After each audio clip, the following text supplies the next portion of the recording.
What's up, guys? It's your boy DS, and today we're going to be talking about 5 things that you need to know before playing Long Fallen Dynasty. Now, these 5 things are some pretty important things, so I wanted to go ahead and make this video so that you guys could have this information before jumping in instead of spending hours learning all of this information. So the first thing I want to talk about is spirit and the spirit gauge.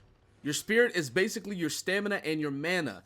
Spirit is going to be what you use to use your spells, to use all of your super moves, your martial arts.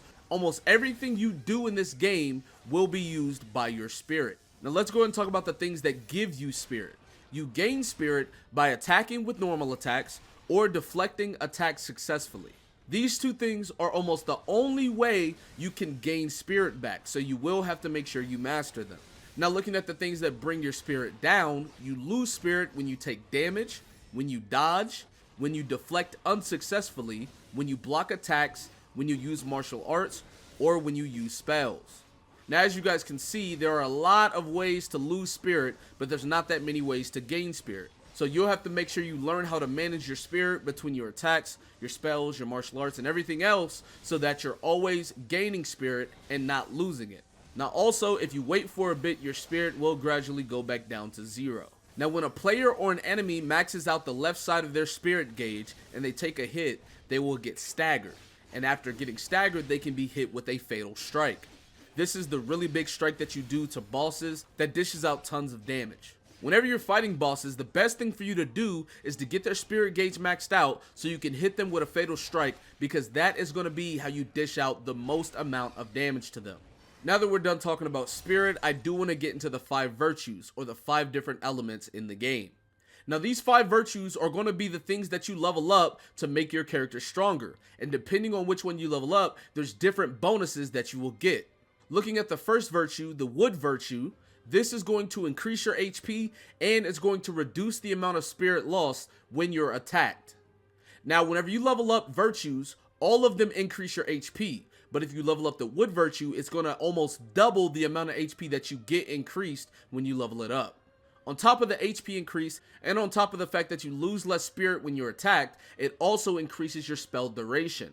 So anytime you buff yourself, if you buff teammates, it will increase the duration, and anytime you debuff enemies, it'll also be increased. So let's say you give yourself damage reduction, it'll last longer, or let's say you poison an enemy, that'll last longer too. Looking at the next virtue, the fire virtue, when you level this up, it'll increase the spirit you gain when you attack with normal attacks, and it will decrease the spirit used when you use martial arts. So if you're trying to go for maximum damage and you want to basically be able to spam your martial arts as much as possible, this might be a virtue you want to level up, seeing as you're going to get tons of spirit back and you're going to be using less spirit on your damaging moves.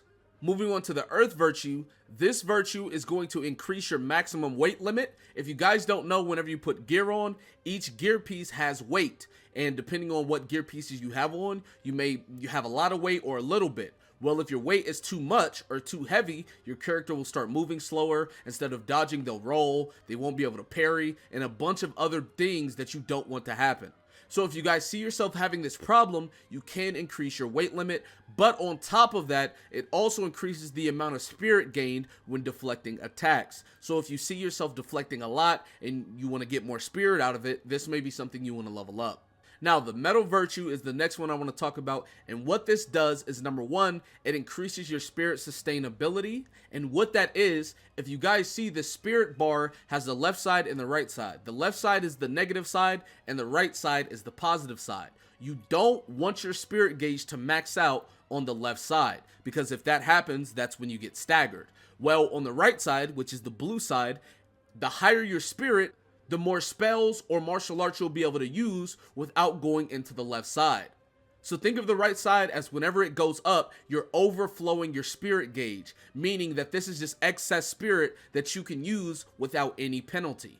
On top of that, the metal virtue also decreases the spirit consumption for wizardry spells. So if you guys are going for a mage build, or you're looking to like spam or use a lot of different spells, this might be something that you want to level up.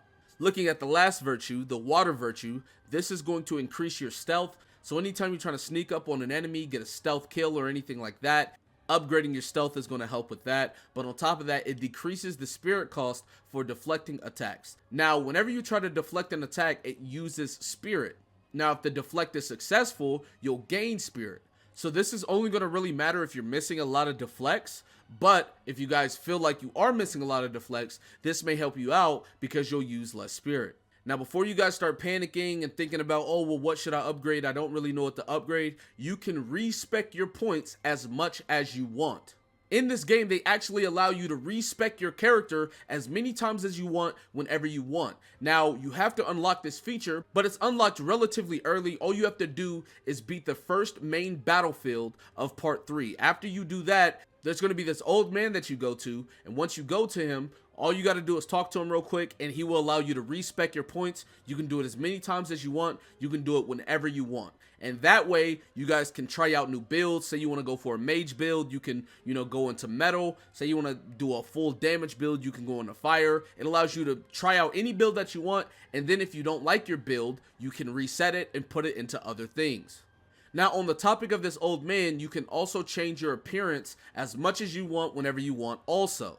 I know a lot of games don't really let you do that, but in this game, you can, if you're a guy and you want to be a girl, you can switch over. If you're a girl and you want to be a guy, sure. If you want to be taller, shorter, if you want short hair, long hair, at any point in time, you can switch your character completely and make them look however you want them to look. Now, the last thing I want to talk about is the morale system. Now, in this game, the morale system is going to be a very big part of whether you succeed in defeating your enemies or if you end up dying over and over. Whenever you start a stage, your morale starts at 0. Now, keep in mind, enemies have morale too. So at the start of the stage, you'll be at 0, and the enemies around there will also be pretty low. It'll be 0, 1, 2, 3. It'll be close to yours. As you progress through the stage, your morale will go up. But that's the thing, the enemy's morale will go up too. As you get through the stage, your enemies might be morale 6, 7, 8, 9, the numbers go on. Now, the thing about morale is, let's say you're fighting an enemy whose morale is about the same as yours. You're not going to take too much damage from him, but you're also not going to dish out too much damage to him. Now, let's say your morale is 15 and the enemy's morale is like 5. You're probably going to one-shot that enemy. And vice versa, let's say your morale is 5, but the enemy's morale is like 15. They're going to be doing tons of damage to you, while you're only going to be doing a little bit damage to them. Now, how you get your morale up, all you have to do is go around the stage, fighting enemies and killing them and things like that, and your morale will go up. Now, keep in mind, if you die, your morale will go back to 0. Now, that's only if you don't have fortitude. Your morale can never go lower than your fortitude rank. So if your fortitude rank is 9, if you die, your morale will stay at 9, or it will reset there if you weren't there already. And how you get fortitude is by getting the flags all around the map. Now, also keep in mind, some spells are also locked behind morale. There are some spells that cost 0 morale, so you can use them at the start of the stage, but then there's some spells that are going to have higher morale numbers, whether that's level 3 morale, 5, 7, whatever the case may be, and if that is the case, you basically can't use these spells till a little bit later into the stage once you have your morale up. Like I said, I wanted to just make this video so that you guys could get a lot of this information now, instead of having to figure it out for yourself. But that's going to be it for this video. Be sure to give it a like, subscribe to the channel if you're new, comment down below, tell me what you guys think in the comment section below. With that being said, I will see you guys next time. Peace.